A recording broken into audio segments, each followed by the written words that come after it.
اللہ کے نبی صلی اللہ علیہ وسلم نے فرمایا کہ دیکھو 3 چیزیں ہیں جس سے بندہ بہت محبت کرتا ہے.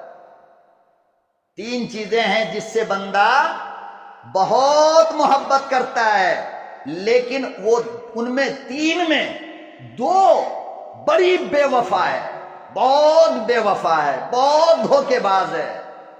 جس سے بہت محبت کرتا ہے اور ایک چیز جو وفادار ہے، اس کی قبر تک جاتی ہے، بندہ اس سے محبت نہیں کرتا. فرمایا دیکھو، ایک ہے انسان کی دولت، انسان کا مال. کتنی محبت ہے اس سے نہیں. ہم جھوٹ بولتے ہیں مال کے لیے، گالی دیتے ہیں مال کے لیے، دھوکہ دیتے ہیں مال کے لیے، غلط قسم کھاتے ہیں مال کے لیے. ایک بندے نے فون کیا، صاحب 2 دن کے وعدے پہ مال لے کر گئے تھے، کیا ہوا؟ میں بہت زیادہ بیمار پڑ گیا. حالانکہ بیمار نہیں پڑا ہے، ٹھیک ہے. اب دیکھو یہ جو جھوٹ بول کر حرام کام کیا ہے، کس کے لیے؟ بولو کس کے لیے؟ مال کے لیے. تو فرمایا کہ ایک ہے انسان کا مال، یہ انسان اس سے بہت زیادہ محبت کرتا ہے. نماز چھوڑا، کس کے لیے؟ مال کے لیے، بہت زیادہ.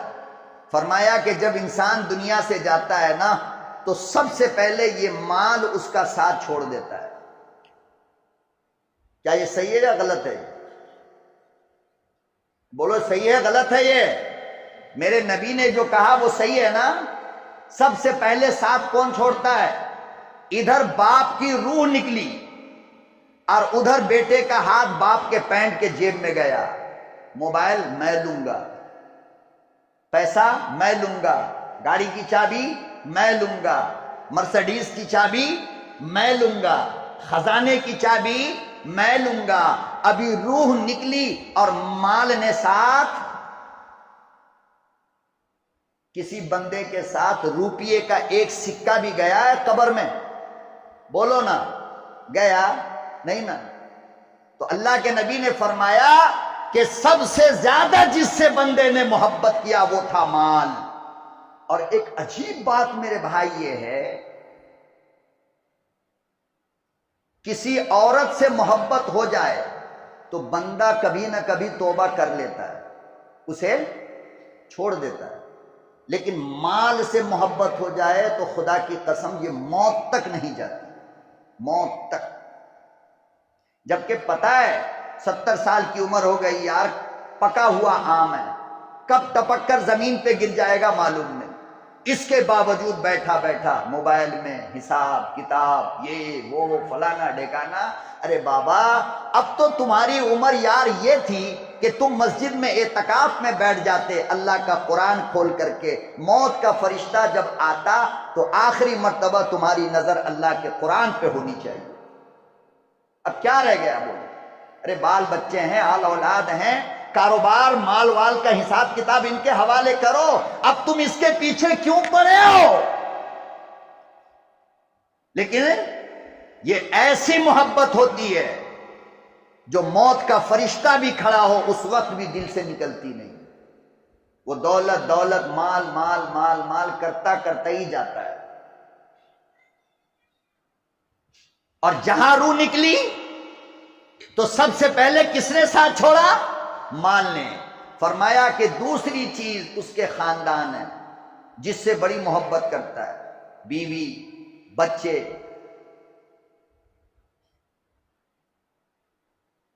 قبر تک یہ ساتھ جاتے ہیں، اور جب قبر کے اندر ڈال دیا تو کسی بیٹے نے آج تک کہا کہ نہیں بابا کے ساتھ ہم بھی سوئیں گے؟ ارے بڑی چاہنے والی بیوی ہے، ایک دن نکاح کو ہوا، دوسرے دن شوہر کا انتقال ہو گیا. آج تک اس بیوی نے کہا کہ میرے شوہر کے ساتھ مجھے بھی دفن کر دو؟ کہا کسی نے؟ جان سے زیادہ جس کو لاڈ کرتے تھے اپنی اولاد، اس نے کہا یہ جملہ؟ تو فرمایا کہ دوسری چیز جس سے انسان سب سے زیادہ محبت کرتا ہے وہ اس کے بیوی بچے ہیں، مگر وہ قبرستان میں جا کر کے ساتھ چھوڑ دیتے ہیں.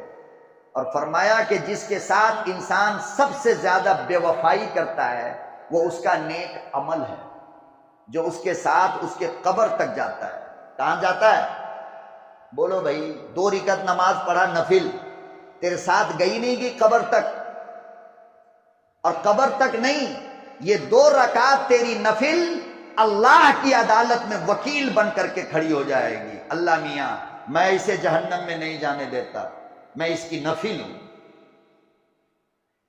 جو تمہارا وکیل اللہ کی عدالت میں بنے، اس سے اتنی نفرت کہ چائے پینے کے چکر میں نماز گئی، گیم کھیلنے کے چکر میں نماز گئی، دکان کے چکر میں نماز گئی۔ اپنے عقل کو ذرا صحیح استعمال کرو۔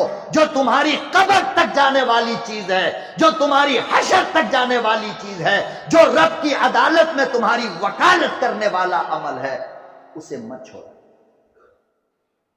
اس کو اپنی زندگی کا حصہ بنا لو۔ یہ دولت، یہ خاندان، یہ قبر کی منزل تک تمہیں چھوڑ کر چلے آئیں گے، اور اس سے آگے تمہارا نیک عمل جائے گا۔ تمہاری فجر کی نماز جائے گی، تمہارے ظہر کی نماز جائے گی، عصر کی نماز جائے گی، مغرب کی جائے گی، تہجد جائے گی، عشاء جائے گی، تراویح جائے گی، تلاوت جائے گی، روزہ جائے گا، حج جائے گا، زکوٰۃ جائے گا، صدقہ جائے گا، خیرات جائے گا۔ باقی جو بیلنس ہے تمہارا دنیا میں، یہ کچھ بھی جانے والا۔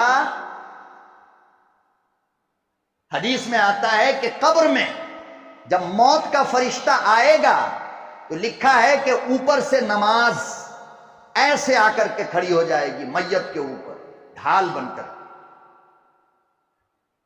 اور نماز کہے گی کہ میری طرف سے آپ کو جانے کی اجازت نہیں ہے، یہ میری پابندی کیا کرتا تھا۔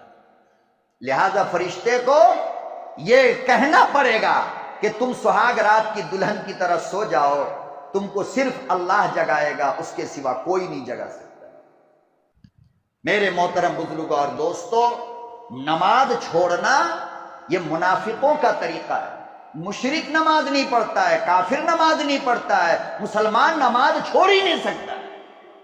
اور میں تو تعجب میں ہوتا ہوں خدا کی قسم کہ نماز چھوڑ کر تمہیں کھانا پینا ہنسنا بولنا اچھا کیسے لگتا ہے؟ تم کو دانا حلق کے نیچے کیسے جاتا ہے نماز چھوڑ کر؟ اس لیے میرے محترم، نماز کی پابندی کرو، مکمل اسلام میں داخل ہو جاؤ، اور اسلام میں مکمل داخلہ ایڈمیشن آپ کا تب تک نہیں ہو سکتا جب تک کہ آپ کی زندگی میں نماز نہ ہو۔